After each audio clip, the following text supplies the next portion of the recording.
चलो જોઈએ સીમિત પ્રક્રિયક સીમિત પ્રક્રિયક કોને કહેવાય એની આપણે અહીંયા ચર્ચા કરીશું. તમારે ધ્યાન રાખવાનું છે. અહીંયા આપણે વાત કરીએ તો કેટલા ગ્રામ થશે? ટોટલ હાઇડ્રોજન 4 છે, 4 ગ્રામ થશે. એક ઓક્સિજન અહીં 2 ઓક્સિજન છે, 16 32 ગ્રામ અને 18 36 ગ્રામ. તમે આને સમજી શકો છો.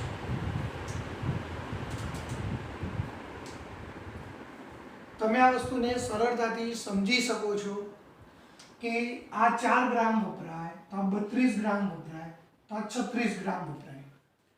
પ્રક્રિયામાં પ્રક્રિયકોનું પ્રમાણ આ તત્વ યોગમિતીય પ્રમાણે હોય એવું જરૂરી નથી, ધ્યાન રાખજો. હવે એવું કહે છે, એક્ઝામ્પલ આપો. માનો કે આ તમને 64 ગ્રામ આપ્યું O2 અને આ તમને 10 ગ્રામ આપ્યું. સમજી લેજો. તમે જ્યારે પ્રક્રિયા કરાવી ત્યારે હાઇડ્રોજન 10 ગ્રામ આપ્યો છે અને ઓક્સિજન 64 ગ્રામ આપ્યો છે. તો તમારે તી રાશિ મૂકીને ગણતરી કરવાની છે કે 4 એ 32 ગ્રામ જોઈએ તો 10 એ કેટલા જોઈએ? ગમે તે રીતે મૂકી શકો. 4 એ 32 તો 10 ગ્રામે કેટલા? તો 10 ગુણ્યા 32 ભાગ્યા 4, 8 ચોક 32. કેટલું? 80 ગ્રામ જોઈએ કે ના જોઈએ? પણ અહીંયા કેટલું આપ્યું? તમને 64 ગ્રામ જ આપ્યું છે. વાક્ય રચના ધ્યાન રાખજો. ઉલટું જોઈએ. હવે ઉલટું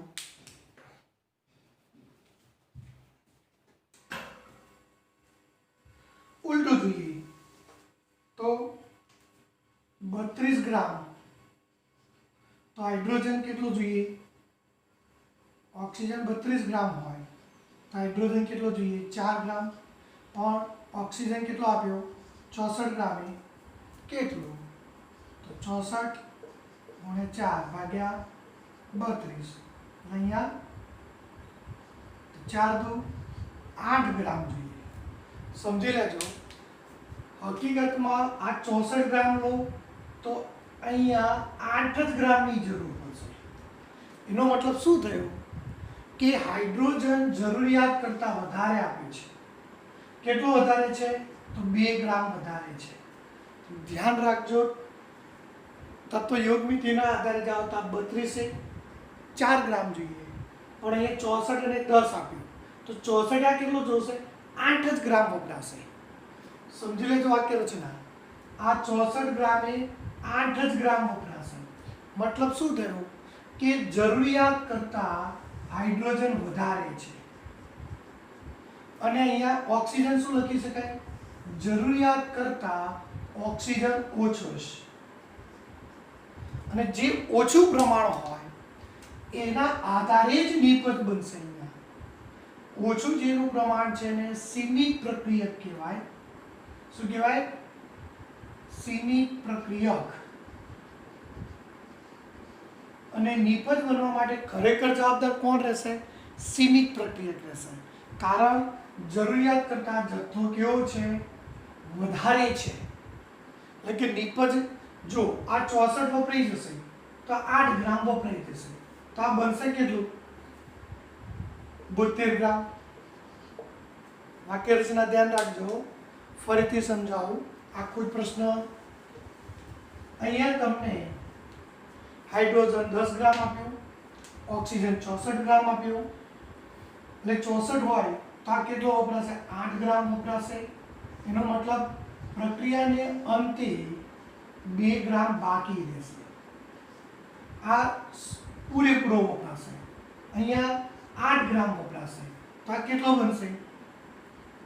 72 ગ્રામ. પણ 72 બનવા માટે જવાબદાર 64 ગ્રામ છે.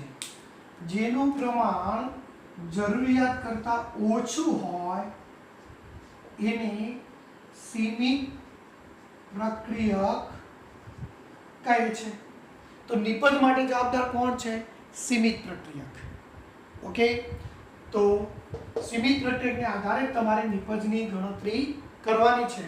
32 છે 36 તો 64 એ કેટલા તો 64 ગુણ્યા 36 ભાગ્યા 32 2 તો 72 ગ્રામ આવે કે ના આવે નિપજ?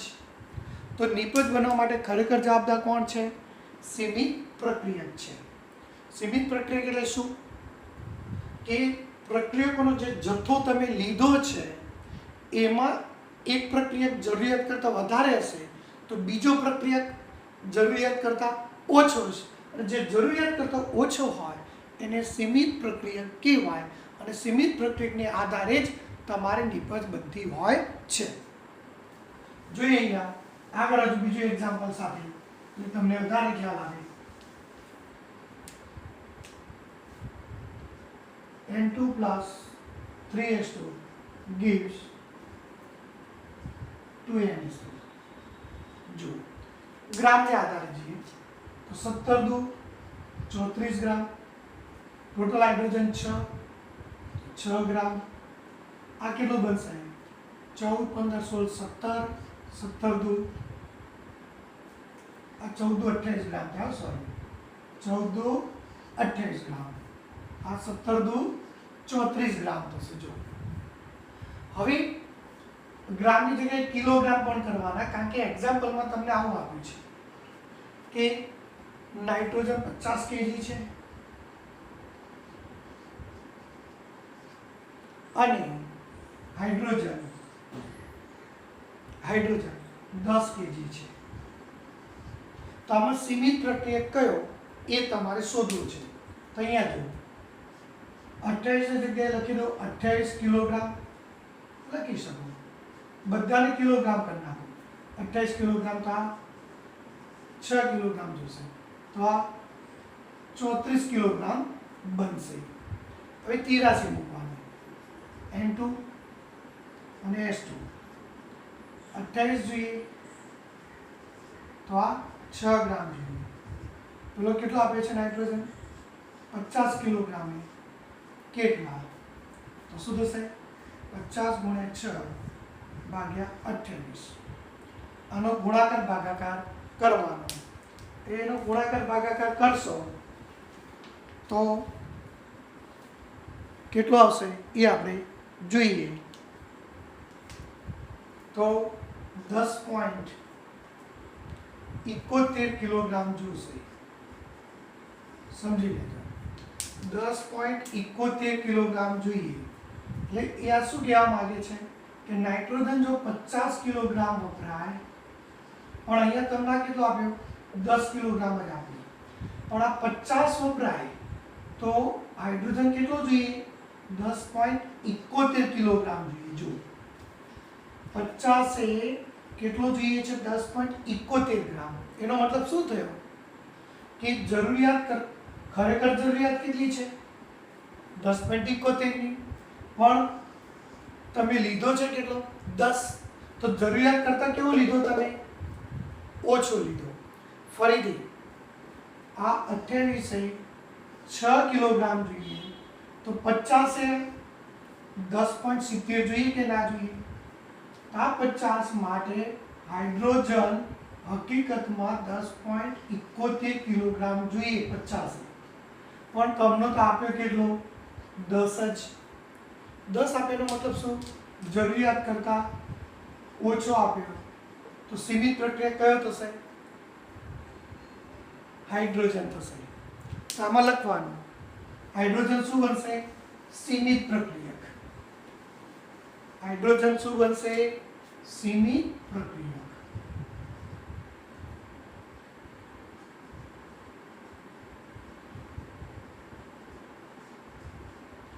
તો હવે સીમિત પ્રક્રિયકને આધારે તમારે નિપજ જોવાની છે. જો તો હાઇડ્રોજન અને નિપજ એટલે એમોનિયા.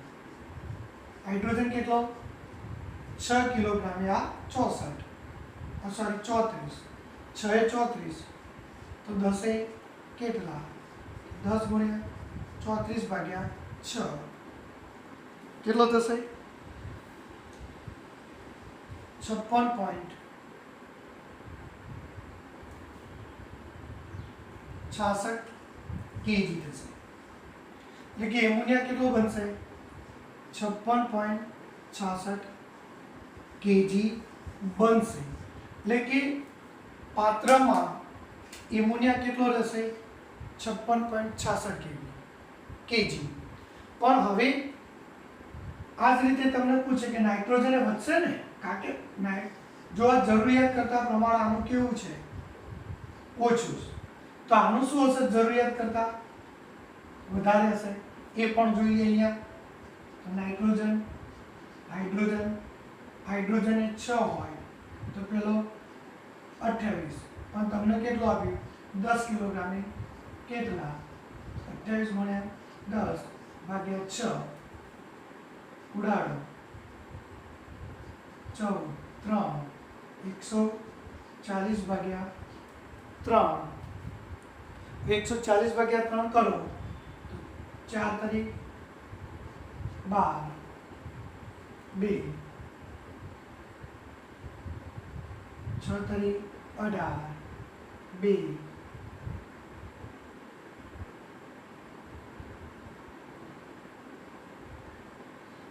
6 તરી 18 આટલું હશે. એટલે કે 50 આપ્યો ખરો પણ વપરાશે કેટલો 46.66 ગ્રામ જ વપરાશે. તો કેટલું બાકી રહેશે તો આટલો વપરાયો તો બાકી 50 માંથી બાદ બાકી કરો તો 3.33 કિલોગ્રામ બાકી રહેશે. સમજી લેજો ટોટલ અહીંયા 3.33 કિલોગ્રામ બાકી રહેશે. બાકી બધો સુધી જશે વપરાઈ જશે. એટલે કે યાદ રાખજો સીમિત પ્રક્રિયક એટલે જરૂરિયાત કરતાં જેનો જથ્થો ઓછો હોય એને સીમિત પ્રક્રિયક કહેવાય.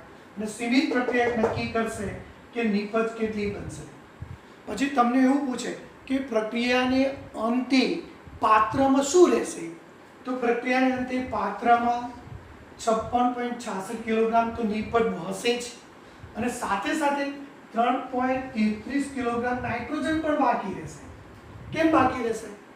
કારણ કે એનો જથ્થો જરૂરિયાત કરતાં વધારે છે, તો એટલા શું રહેશે બાકી રહેશે. તો જોઈએ અહીંયા તો વાક્ય રચના ધ્યાન રાખજો. ફરીથી એક બીજું એક્ઝામ્પલ પણ લઉં છું બીજા ઉદાહરણ સાથે, એટલે તમને વધારે ખ્યાલ આવે.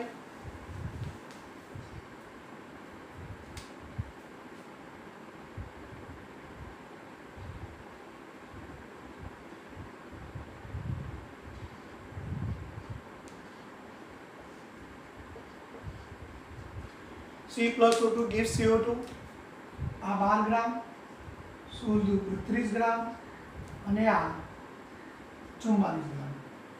હવે તમને એવું કે કાર્બન 24 ગ્રામ છે, ઓક્સિજન 36 ગ્રામ છે. તો સીમિત પ્રક્રિયક શોધો. તો સીમિતમાં તમારે તી રાશિ મૂકવાની. કાર્બન એ 12 ગ્રામ, ઓક્સિજન 32 ગ્રામ છે જ ફિક્સ. તો અહીંયા કાર્બન કેટલો આપ્યો 24 ગ્રામ. તો આ કેટલો જોશે તો જો 24 ગુણ્યા 32 ભાગ્યા 12 12 દો 24 32 ગ્રામ જોઈએ. ઓક્સિજન કેટલો જોઈએ 64 ગ્રામ, પણ અહીંયા કેટલો આપ્યો છે 36 ગ્રામ. ખરેખર જોઈએ કેટલો કાર્બન સાથે સરખાવો તો ઓક્સિજન જોઈએ કેટલો 64 ગ્રામ જોઈએ, પણ તમને આપ્યો કેટલો 36 ગ્રામ. તો એનો મતલબ શું થયો જરૂરિયાત કરતાં ઓછો જથ્થો આપ્યો. આ 24 ગ્રામ છે 36 જુઓ, પણ આ કેવો જથ્થો છે જરૂરિયાત કરતાં ઓછો. મતલબ આને સીમિત પ્રક્રિયક કહેવાય. સીમિત પ્રક્રિયક નક્કી કરશે કે નિપજ કેટલી બનશે અને કાર્બન કેટલો બાકી રહેશે. સમજી લેજો. તો આ રીતે 32 એ 44 હોય, 36 એ કેટલા 36 ગુણ્યા 44 ભાગ્યા 32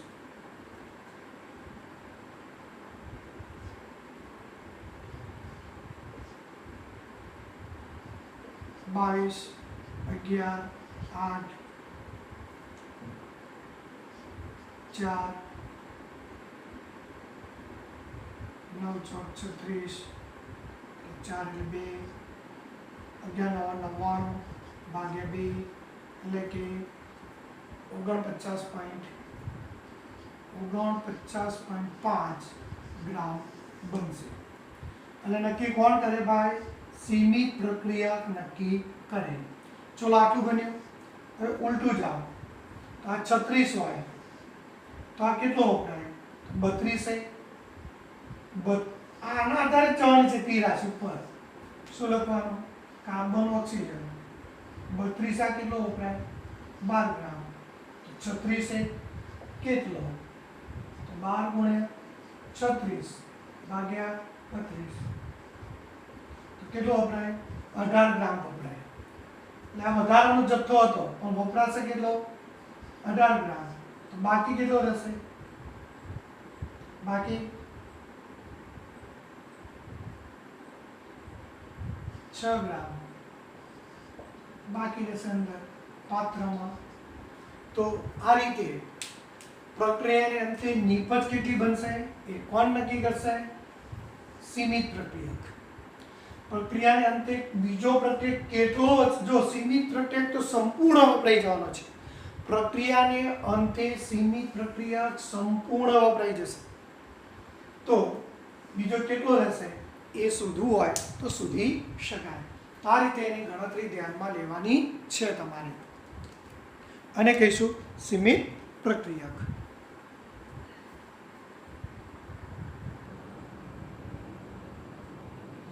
ચલો જોઈએ નવો ટોપિક દ્રાવણ. કોઈ પણ દ્રાવણમાં બે પ્રકાર ઘટક હોય. એક દ્રાવક હોય અને બીજું દ્રાવ્ય હોય. આ બે ભેગા કરો એટલે દ્રાવણ બને.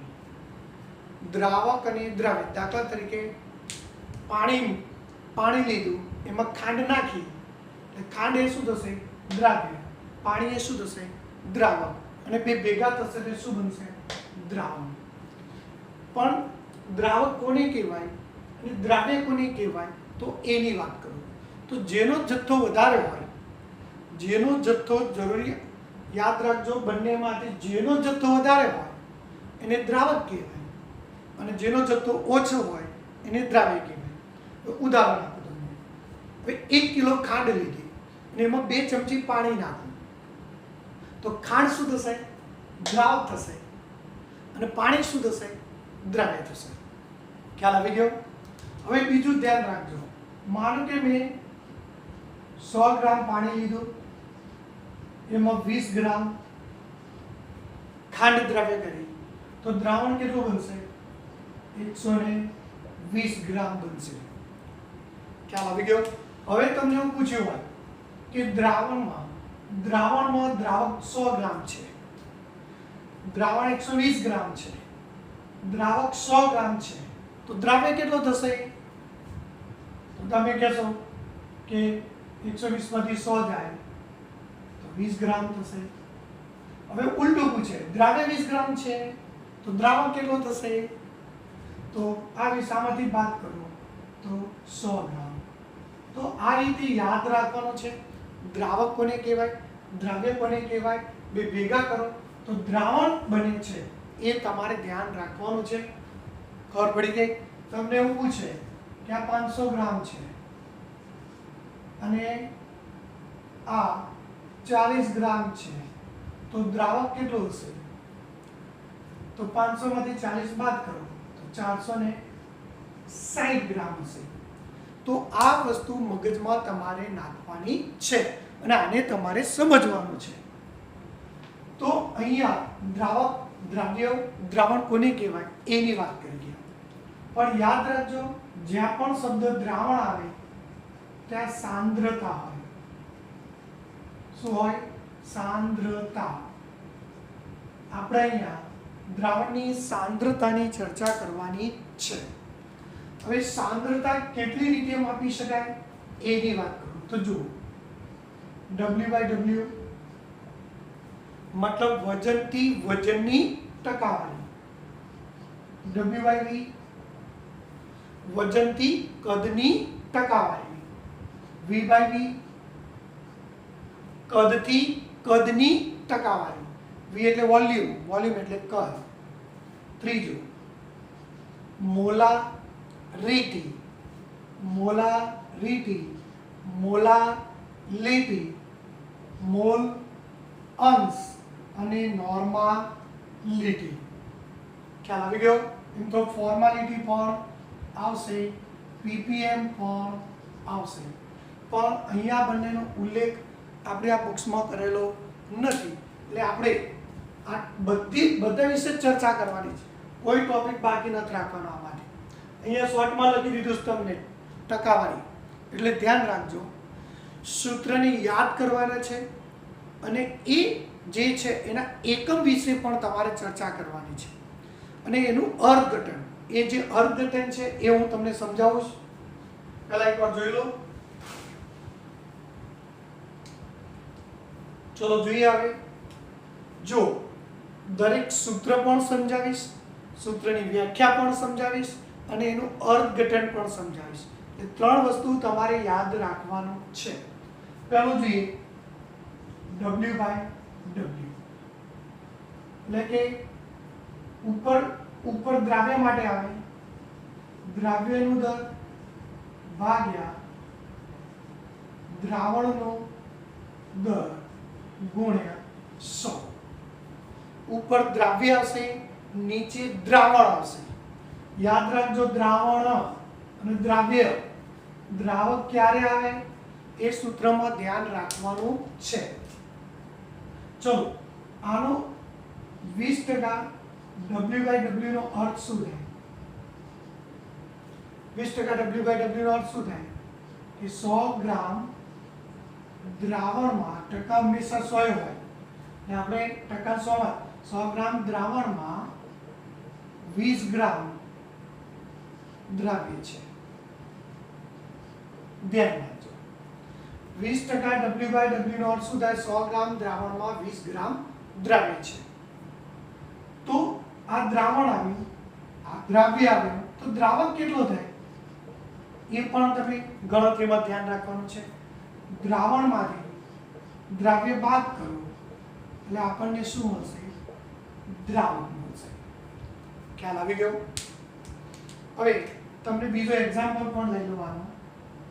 એક્ઝામ્પલ પછી લઉં છું, પહેલા ત્રણ સૂત્રો સમજાવી દઉં. અને W બાય V માટેનું સૂત્ર શું થશે? W બાય V તો દ્રાવ્યનું વજન ઉપર વેટ માટે છે, V એટલે કદ માટે છે, તો દ્રાવણનું કદ અહીંયા મિલીમાં હોય, ઉપર ગ્રામમાં હોય, ગુણ્યા 100. ખ્યાલ આવી ગયો? જો તમને આવું લખ્યું હોય 20% W બાય V નો V NaOH નો અર્થ શું થશે? અર્થ તો ટકા કેટલા હોય? 100. નીચે દ્રાવણ માટે છે, જો 100 મિલી દ્રાવણ, અહીંયા કદ લખવું પડે, અહીંયા 100 ગ્રામ લખ્યું તો જો તો અહીંયા મિલીમાં હોય, કારણ કે કદ મિલીમાં હોય. દ્રાવણમાં 20 ગ્રામ NaOH દ્રાવ્ય છે. જો અહીંયા દ્રાવક ના મળે, કેમ ના મળે? તમે શું કરો બધા વિદ્યાર્થી? 100 મિલી માંથી 20 ગ્રામ બાદ કરો છો.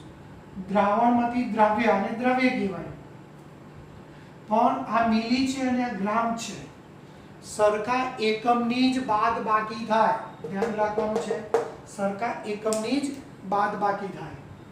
એટલે આ અર્થઘટન, આમાં દ્રાવક મળશે નહીં. ત્રીજું V બાય V નું સૂત્ર શું થશે? V બાય V તો ઉપર દ્રાવ્યનું કદ ભાગ્યા દ્રાવણનું કદ ગુણ્યા 100. તો દ્રાવ્યનું કદ કેટલું આવશે? તો ઉપર પણ કદ, નીચે પણ કદ, કારણ કે V બાય V છે, વોલ્યુમ. તો ઉપરનું જે છે એ દ્રાવ્ય માટે હોય, નીચેનો V દ્રાવણ માટેનો છે, તો સૂત્ર આ બનશે. એક બીજું વધારાનું સૂત્ર અમારા યાદ રાખવાનું છે. બીજું એક સૂત્ર તમારે વધારાનું યાદ રાખવાનું છે આના માટે કે W/V હોય, વાક્ય રચના ધ્યાન રાખજો. તો એની જગ્યાએ W/W ગુણ્યા D મૂકી દેશો એટલે W/V મળશે. જુઓ, એટલે કે આનું બીજું સૂત્ર શું થાય લખવું હોય તો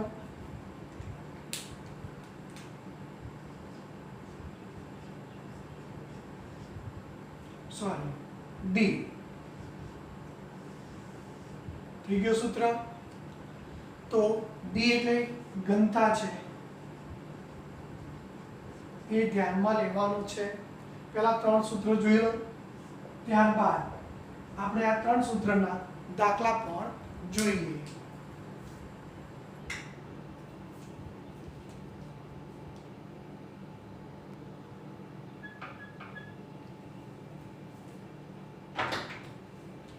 ચલો જોઈએ હવે એક એક્ઝામ્પલ જોઈએ. 500 ગ્રામ પાણીમાં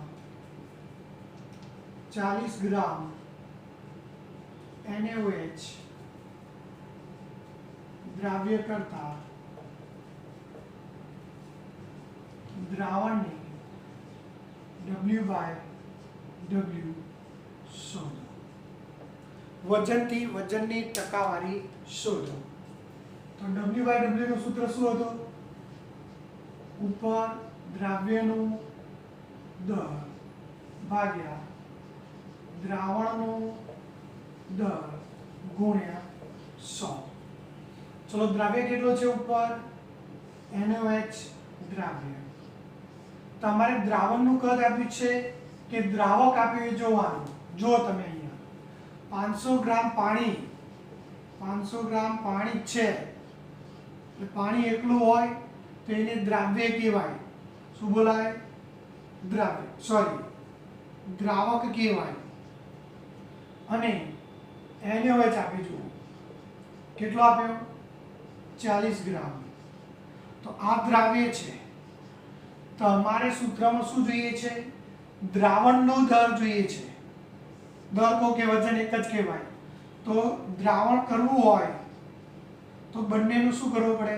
સરવાળો કરવો પડે. 540 આવશે. એટલે અહીંયા નીચે 540 ગ્રામ મૂકવાના તમારે ગુણ્યા 100. ફરી એકવાર ધ્યાન રાખજો, અહીંયા દ્રાવકનું દર આપ્યું છે, સૂત્રમાં દ્રાવણ જોઈએ. દ્રાવણ ક્યારે બને? દ્રાવક વત્તા દ્રાવ્ય ભેગા કરો ત્યારે બને. તો મૂકી દેશો અને કેલ્સીથી ગુણાકાર ભાગાકાર કરશો એટલે આપણને W/W મળી જશે. ચલો, આ જ રીતે બીજો એક્ઝામ્પલ જોઈએ. અહીંયા હવે આમ કીધું હોય 500 મિલી દ્રાવણમાં, જો મિલી આવે, મિલી અહીંયા કદ આવશે, W/V શોધો. તો હવે આની જરૂર નહીં પડે. કેમ? કારણ કે તમને દ્રાવણ જ લખેલું છે. જો દ્રાવણ કેટલા મિલી છે? 500 મિલી. દ્રાવ્ય 40 ગ્રામ છે. તો W/V નું સૂત્ર શું? દ્રાવ્યનો દર ભાગ્યા દ્રાવણનો દર ગુણ્યા 100. કિંમત મૂકી દેશો એટલે દ્રાવ્ય કેટલો? 40 ગ્રામ. કેટલા મિલી? સોરી, દ્રાવણનું કદ આવે, કદ V છે ને, વોલ્યુમ એટલે કદ આવે. તો 500 ગુણ્યા 100 ઉડી જશે. 8 પંચું 40, 100 આવશે, 8% આવશે W/V. તો આ રીતે W/V W by W ના દાખલા ગણી શકાય, W by V, W by W, અને ઘનતા પરથી આ સૂત્ર ખાસ યાદ રાખજો, બહુ જ અગત્યનું સૂત્ર છે. તો આના આધારે તમારે દાખલા ગણવાના છે અને દાખલાની પ્રેક્ટિસ કરવાની છે. જોઈ લો બરોબર એકવાર.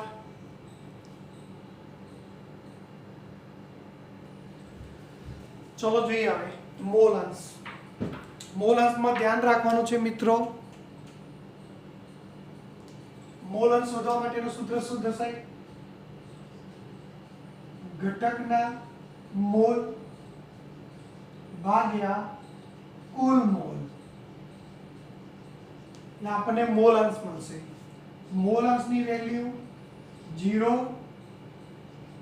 કે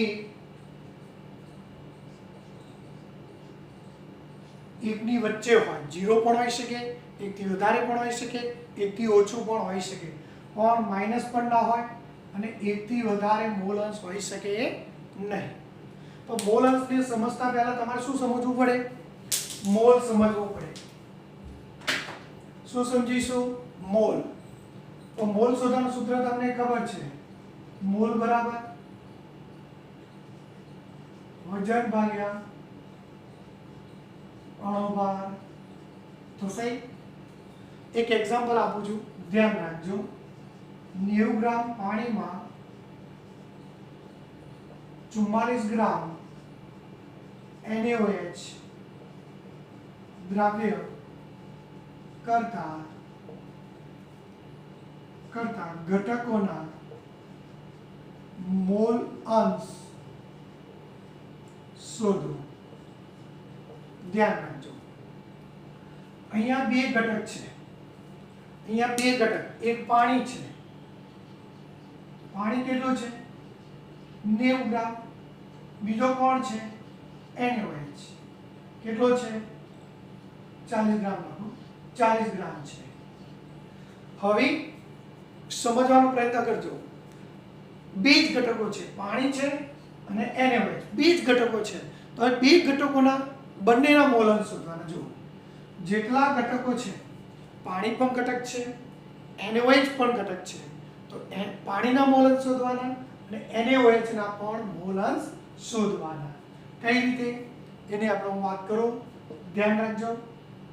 મોલ અંશ, n ને મોલ કહેવાય, n એટલે મોલ. મોલ શોધવા માટેનું સૂત્ર શું હતું? વજન ભાગ્યા અણુભાર. ચલો, પાણીના મોલ કેટલા થયા?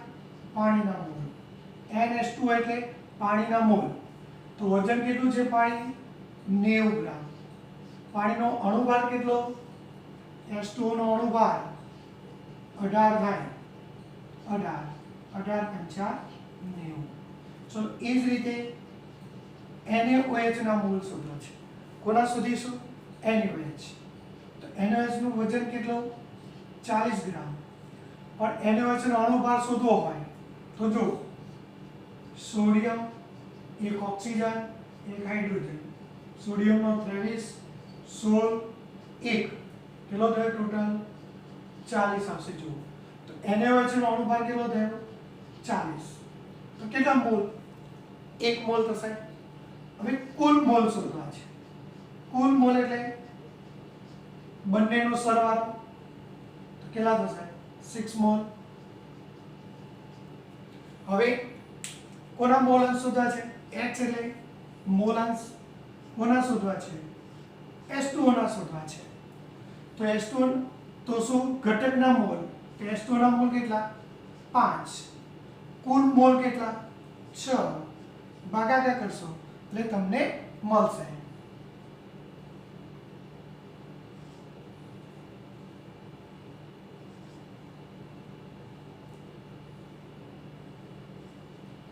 સમથિંગ આવશે, આશરે ગણતરી કરીશ મેં. એ જ રીતે NaOH ના મોલ અંશ શોધવાનું. તો શું કરવાનું? તો NaOH ના ઘટકના મોલ, NaOH ના ઘટકના મોલ કેટલા થયા? એક ઘટક છે. કુલ મોલ કેટલા થયા? 6. 1/6 કરો તો કેટલો આવશે? અહીંયા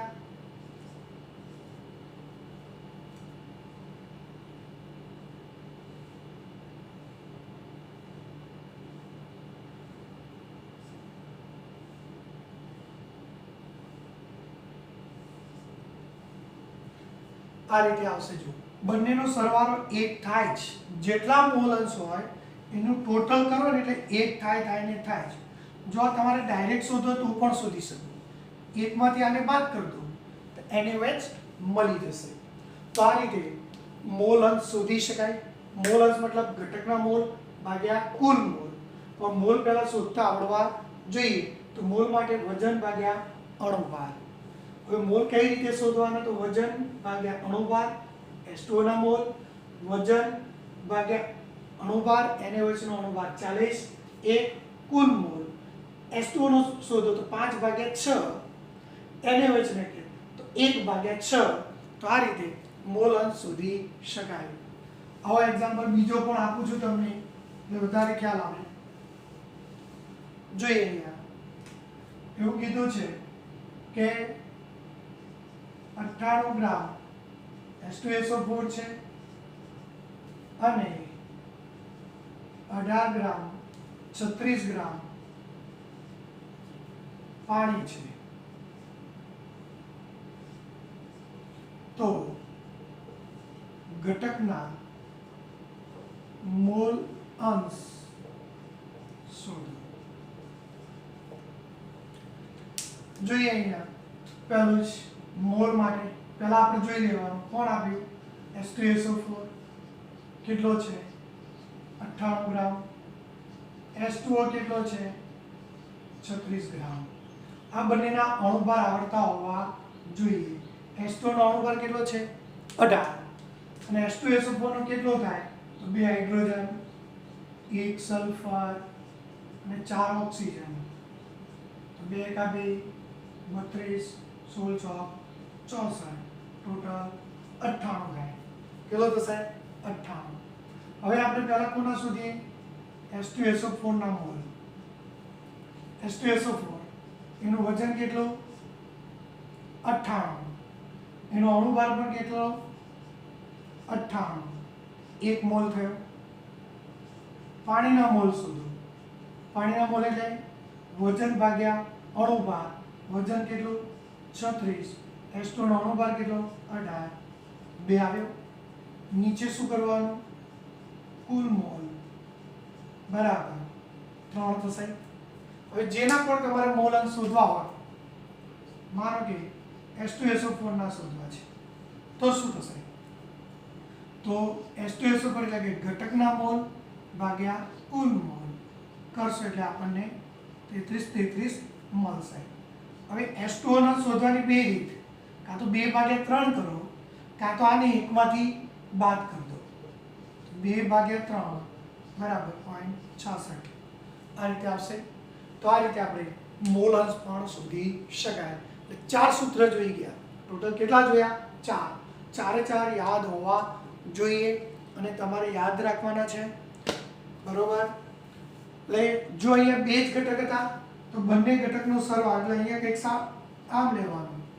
આ બંનેનો સરવાળો માનો કે બે ઘટક, એક A છે અને બીજો B છે, તો બંનેના મોલ અંશનો સરવાળો કેટલો થાય? 1 થાય ને થાય છે. આ સૂત્રને એટલે 4 સૂત્ર W/W, W/V, V/V અને મોલ અંશ. આ ચારે 4 સૂત્ર યાદ રાખવાના છે તમારે.